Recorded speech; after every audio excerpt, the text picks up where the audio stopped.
fotonya saya bacain aja ya biar sesuai dengan bukti. Terus ada kabar gembira juga. Ada surat cinta dari Bang Kasman itu. Tentang apa tuh? Tentang apa? Somai dong. Makasih loh Bang Kasman, tapi ini akan aku baca terakhir ya. Karena kan nggak penting-penting amat ya kan. Yang penting itu adalah menyelamatkan para korban. Karena gue jadi Ceresa adalah pembela kebenaran dan keadilan. Gitu. Ini terakhir aja. Tapi cucok loh, ada fotonya juga. Boleh Kak, coba lihat Kak. Saya kenal ya. Tuh. Iya. Alamat ini aku tutupin soalnya alamat aku. Ya loh. Dah. Udah. Ada fotonya ya? Ada. Ganteng kali loh abang ini loh. Kak, jadi Ricis gimana Kak? Oh ya, sampai lupa kalau dari sini. Terbuka lah deh itu. Oke, saya bacain ya. Salam kenal, maaf bukan mau pansos. Sedikit cerita tentang istri saya yang ditipu MZ. Istri saya seorang TKW yang baru dideportasi 27 Juli 2021 pas karantina di Wisma Atlet. Dia dapat info lah dari temannya kalau ada meet and greet Ria Ricis. Oke, karena istri saya ngefans banget sama Ria Ricis, teman istri saya dapat info itu dari temennya yang kerja sama Medina Zen. MZ bilang kalau dia yang ngadain meet and greet tersebut karena kerjasama antar klinik dia dan Ria Ricis. Perasaan dia sama bening Ria Ricis, semua orang juga tahu kan. Terus singkat cerita, istri dapat nomor admin beli tiket meet and greet Ria Ricis pas mau beli tinggal tiket VIP dan VVIP. Dan dibelilah tiket VIP seharga 7,6 juta. 7,6 juta. Dia jualan tiket juga guys. Kayaknya dia mau ngalahin tiket.com. Ini dia cocok itu jadi. Hah? Sebutin tiket aku. Oh iya ya, harusnya enggak ya. Enggak apa-apa lah iklan. Beneran Kak. Tiket.com tolong ya. Lagi Bayar saya. Singkat cerita, istri dapat nomor admin beli tiket meet and greet Ria Ricis pas mau beli tinggal tiket VIP dan VIP dan belilah tiket 7,6 juta kan ke rekening MZ di Agustus awal. Bless you mas. Dan dibelilah tiket VIP seharga 7,6 juta transfer ke rekening MZ awal Agustus dalam kurung sebelum nikah sama saya karena kami nikah di November. Nah, dikasihlah jadwal meet and greet-nya itu sekitar 24 Agustus. Posisi istri saat itu habis karantina ke Lombok dan balik lagi ke Jakarta naik bus 3 hari 2 malam dari Lombok ke Jakarta sampai di Jakarta tanggal 19 Agustus. Udah bayar nih dia. Dia udah bayar, makanya dia berangkat dari Lombok ke Jakarta. Nah, ini kasihan banget. Ini yang saya maksud, dia tuh tipu bukan dari kalangan atas aja, bukan dari kalangan menengah. Karena kalau misalkan kalangan atas dan kalangan menengah ditipu, besok masih bisa makan. Nah ini dia, oke banget nggak bisa makan. Bukan maksudnya ngatain ya, cuman maksudnya seperti itu yang dibilang. Iya, empati. Terus udah gitu sampai Jakarta tanggal 19 Agustus. Menunggu sampai hari H, tak kunjung ada kabar. Istri terus tanyain alasan Ria Ricis, unduk dan lain-lain sebagainya. Gue kan kenal sama Ria Ricis, kekawinannya datang. Ria Ricis mah nggak mungkin nggak suruh apa fansnya bayar, nggak mungkin. Terus hampir 10 hari di Jakarta, dia tuh datang ke Jakarta. Tadi dia udah datang juga jadi bintang tamu saya. Nanti fullnya ada di YouTube kita. Nah dia tuh 10 hari di Jakarta diem di dalam hotel karena nggak ada kejelasan, habis bayar. Nah hampir 10 hari di Jakarta baliklah istri ke Lombok karena dia di Jakarta dia nginep di hotel. Dan itu semua pakai uang tabungan. Pulang ke Lombok hanya pas pesan uang tiket aja. Bulan Oktober akhir dapat kabar meet and greet berlangsung November, tapi tiket harus upgrade. Jadi disuruh nambah lagi. Tadi kan disuruh bayar 7, berapa juta? 7,6 juta. Disuruh upgrade lagi biar bisa VIP apa gimana gitu. Nambah lagi situ 4 juta. Nah 4 jutanya itu dia dapat dari mana uangnya? Kakek kecil ini dia dapatnya dari jual motor. Sampai dia jual motor, terus ditanyain abis transfer nggak respon seperti biasa. Kan si MZ ini kalau misalkan minta DP tuh cepet-cepet nerok-nerok, sama halnya kayak yang diminta ke korban ini. Terus diinfo lagi akhir November, karena dia udah nggak respon lagi ya, dia udah nggak respon lagi abis di transfer itu seperti biasa. Terus info lagi akhir November meet and greet-nya disuruh nambah 20 juta. Tadi kan di VIP kan, sekarang nambah 20 juta untuk bisa jadi VVIP. karena nanti akan ada hadiah liburan bareng Ricis. Dan tahu nggak apa yang dia lakukan? Tebak dia cari duitnya dari mana? 25 jutanya. Coba tebak. Bukan kuis ya. Iya, tebak aja dong, tebak aja dulu. Baju aku Kita masih makan. bikin ini dong, Pinjol, kan pinjol. supaya orang Endorse. Pinjol. Pinjol, bukan. Ini benar, dari jual rumah orang tuanya di kampung, 25 juta. Keji sekali kau Medina, kejam. Sekarang cicilan nunggak 4 bulan. Kenapa kami nggak speak up? Karena bukti chatnya nggak ada alias sudah luntur. Jadi bukti chatnya tadi dikasih lihat ke aku tuh kertas kosong. Ada BRI link apa segala macam. Udah luntur kertasnya karena nipunya udah lama dari tahun lalu. Gitu. Bukti transfer udah ada tapi pada pudar. Bukti tiket bus Jakartanya masih ada dan itu saya sudah lihat bukti transfer bukti tiketnya udah lihat ada di YouTube saya nanti. Terus bukti tiket bus ke Jakarta masih ada. HP istri dijual karena mau bayar cicilan ke bank. Dan sekarang istri lagi hamil. Gitu. HP-nya sampai dijual buat bayar cicilan ke bank. Terus kayak gitu. Saya cuman supir box, uang segitu besar untuk kami. Kami nggak cari pansos atau sensasi. Mohon disensor juga IG saya karena saya nggak mau keluarga istri tahu dia gak di rumah hanya untuk ditipu. Karena taunya untuk modal usaha kami di Jakarta. Jadi saya mohon lanjutkan laporan. Banyak kok yang jadi korban, bukan orang kaya aja. Terima kasih. #korban MZ. Pas ditanya kepastian meet and greet-nya, malah dia marah-marah dan bilang, nanti kamu saya laporin ke polisi kalau neror saya terus. Ya, istri saya takut langsung diam. Karena dia kan baru dideportasi. Jadi dia pekerjaannya TKW di Malaysia. Karena dia kan baru dideportasi, trauma karena ditahan di Malaysia belum hilang. Jadi dia tuh sempat di TKW di Malaysia, terus kan karena COVID apa segala macem, dia dideportasi. Karena dia waktu PPKM di Malaysia dia tuh warung belanja sesuatu. Nah, kalau itu kan di Malaysia ketat, langsung di penjara dia. Jadi penjara dimasukkan ke penjara Malaysia selama berapa tahun sih kan tadi katanya? 12 bulan. 11 bulan, karena 11 bulan.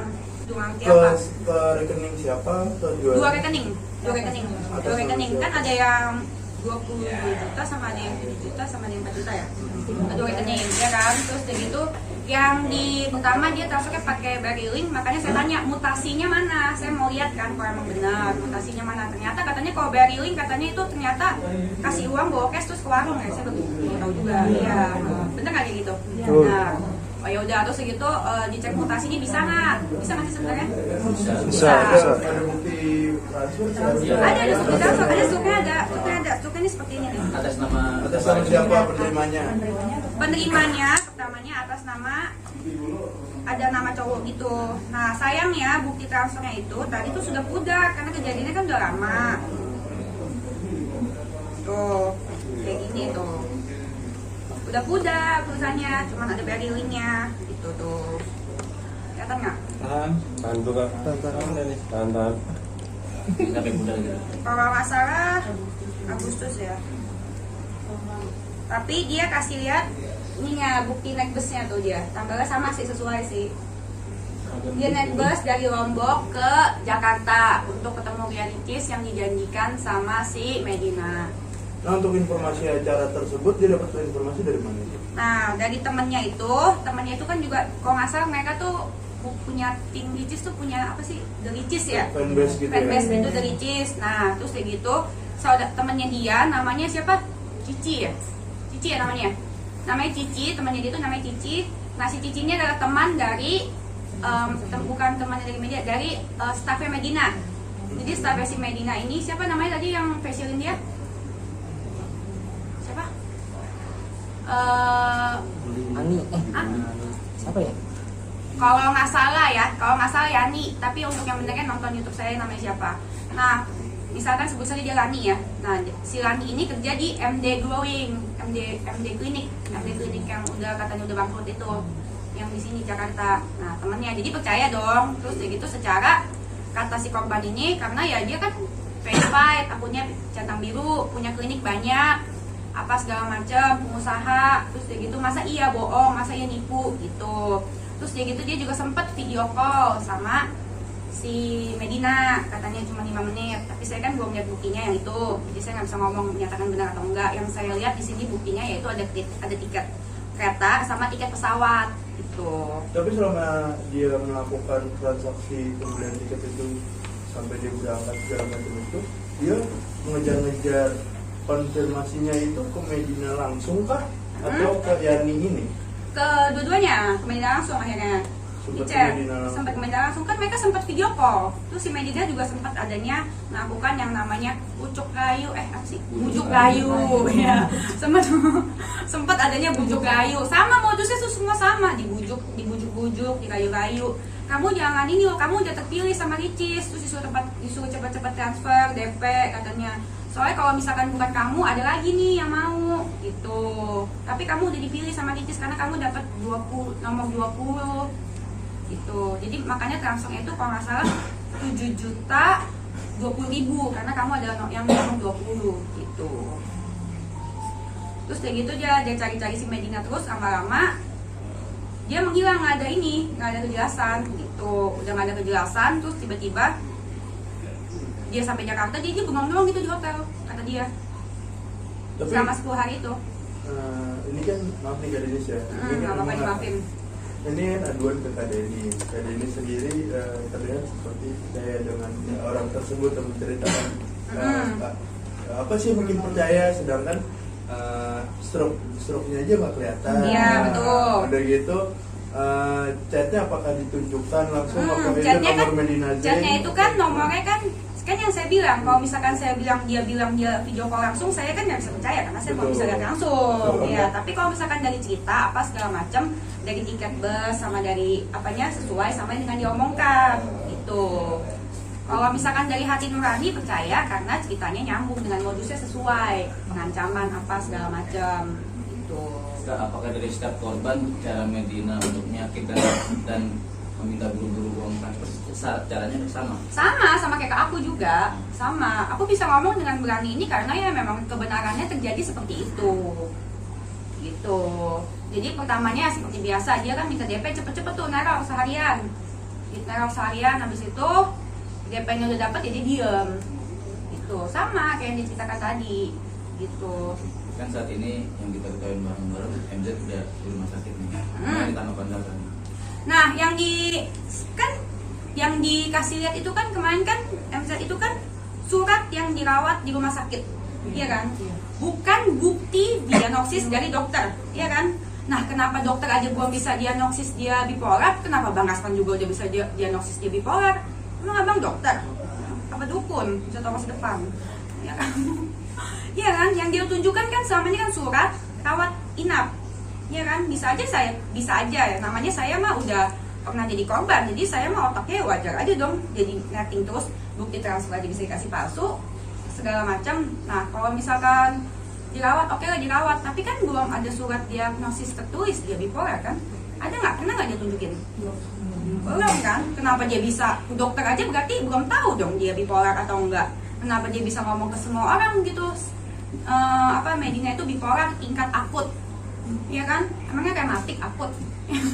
Dia aja udah ngomong ke semua orang kan, kalau misalkan Medina ini bipolar akut apa segala macam, sampai dikomplain sama Bipolar Care Indonesia. Lihat nggak kemarin?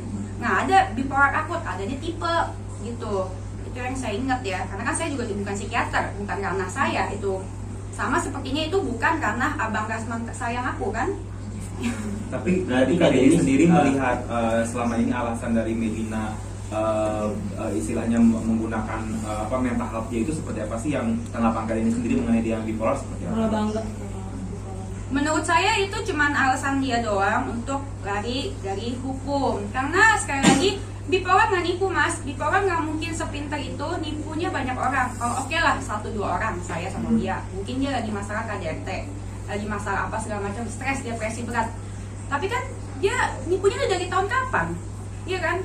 Ini yang saya update, mas lebih update lah. Dia dari tahun kapan sih kasus nipunya? Coba jawab. Tahun berapa coba? 2 tahun yang lalu. Hah? 2 tahun yang lalu udah mulai tas-tas itu. Dari tas-tas itu berapa tahun yang lalu? 1 uji dia 1 tahun lalu, iya kan? Kenapa mas nggak berani jawab ya? Terus udah emang bukan 1 tahun 2 tahun kan? Emang sudah lama.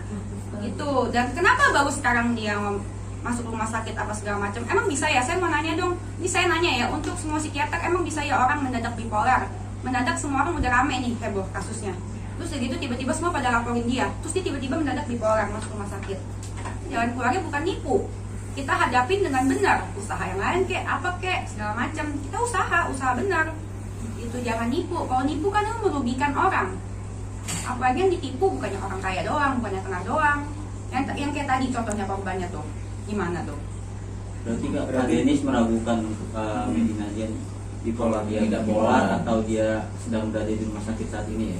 Di rumah sakit mungkin iya, karena kemarin saya di rumah sakit saya titip bunga tapi saya nggak ketemu langsung.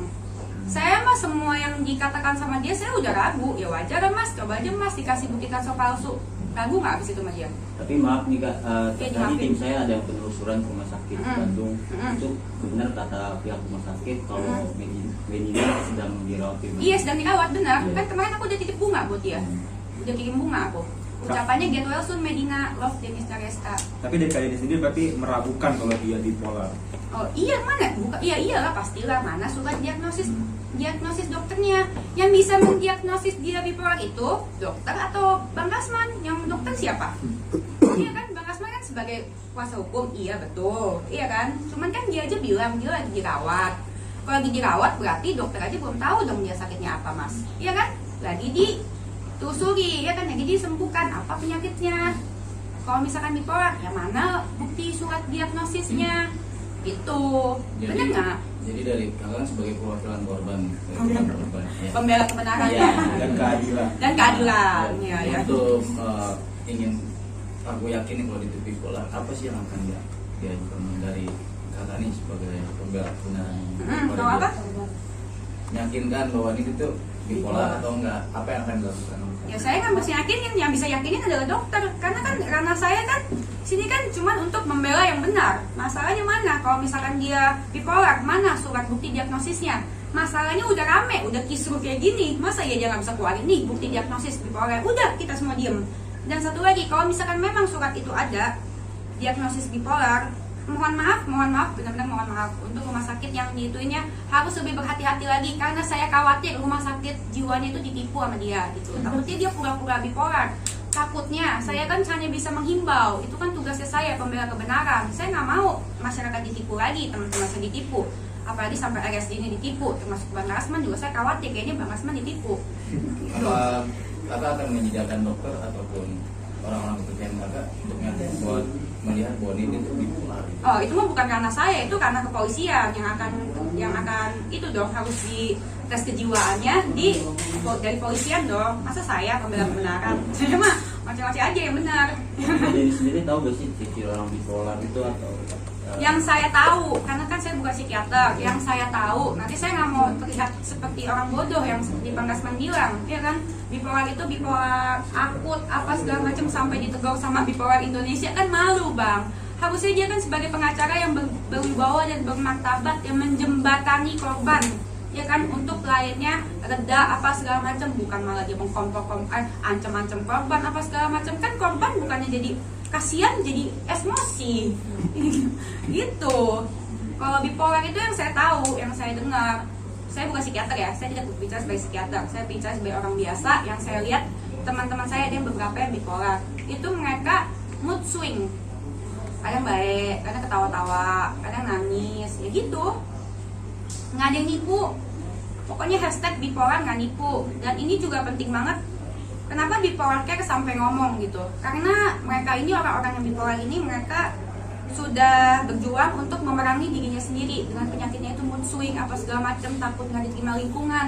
Ditambah lagi ada kasus ini yang ada orang yang nipu alasannya karena bipolar. Jadi mereka kan jadi makin takut untuk sosialnya, makin takut untuk berteman apa segala macam, makin adanya keresahan di dalam diri dia. Jangan-jangan nanti orang mikir, wah dia bipolar nih, bisa nipu nih. Ngerti nggak sih maksud saya? Kayak gitu.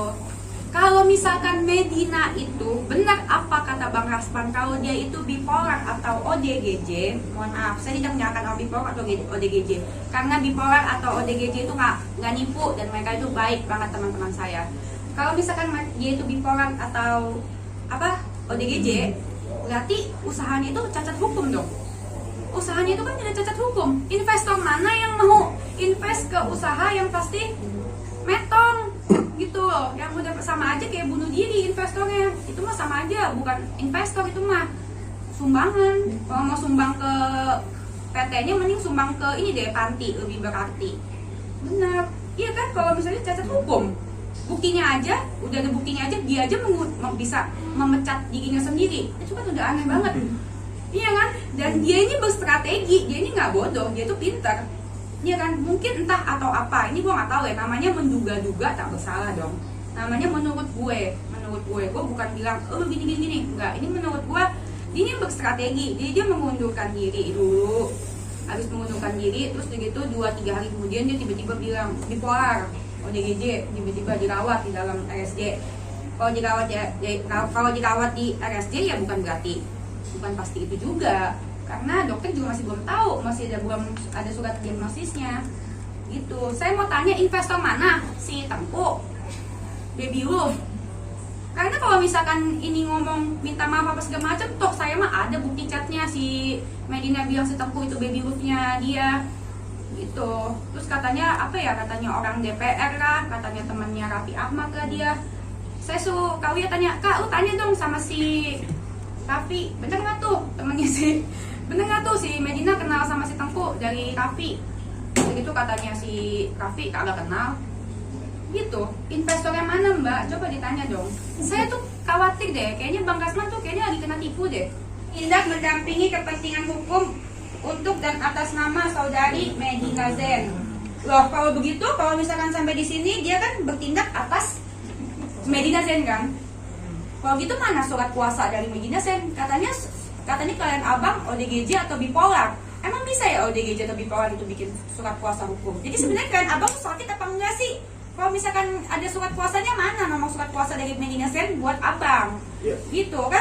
Bener kan? Jadi saya komen dulu dong Mas. Iya. Gitu. Enak ngobrol langsung sih sama abangnya, kemarin nggak mau sih. Si abang ya nggak mau lah, maunya di podcast saya biar rame ya Mas. Iya benar. Gimana sih, saya kan pengusaha, untung. Podcast saya belum. Udah. Oke, lanjut aja. Jadi Mas mau berantem juga sama saya. Oke, next. Jadi sampai ini saudara, iya kan? Kalau misalkan itu kuasa hukumnya mana?